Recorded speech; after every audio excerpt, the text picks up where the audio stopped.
What's the most important thing folks need to know about money? The power of it. We're all in. Are you? Since the beginning of our existence as a country, financial security has been held over everyone's head. So T. Alexander is something that is the middle part of my life, what I'm passionate about. And as a concerned individual, I'm passionate about the development of individuals through athletics.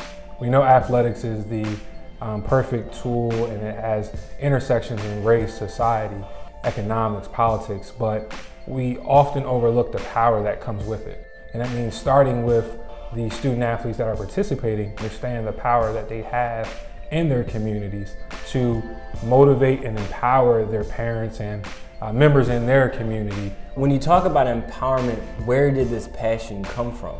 I think my tipping point was when we see the Freddie Gray situation in Baltimore, and I'm in a corporation where everyone's watching the news coverage and are so quick to label people that look like me as thugs and misinformed. They lack the cultural competency that was needed to really understand the situations that are going on in my community. And so when you start talking to the students, I can only tell them so much about my story, so much about my shortcomings, without exposing them to the shortcomings of their people before me. When we celebrate 50 years of '68, we have to realize that our grandparents or our parents were around during '68, and they borrowed their way to freedom. Some of those debts are going to be transferred to us. And they're not always monetary debts, but they're like psychological debts. They're, just the emotional, the physical debts that continue to get passed down to us. So it's important that before they get caught up in, well, my family did this and my community's done this, so I have to do it.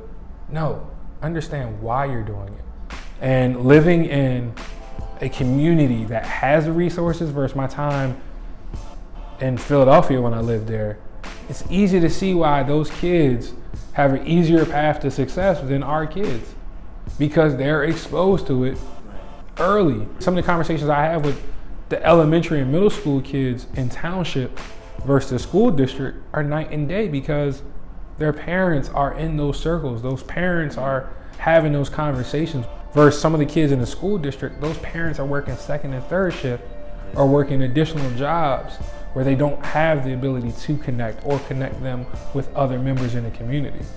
We have to really start to peel the onion back and take off some of the masks that we live with regarding what it looks like to be successful.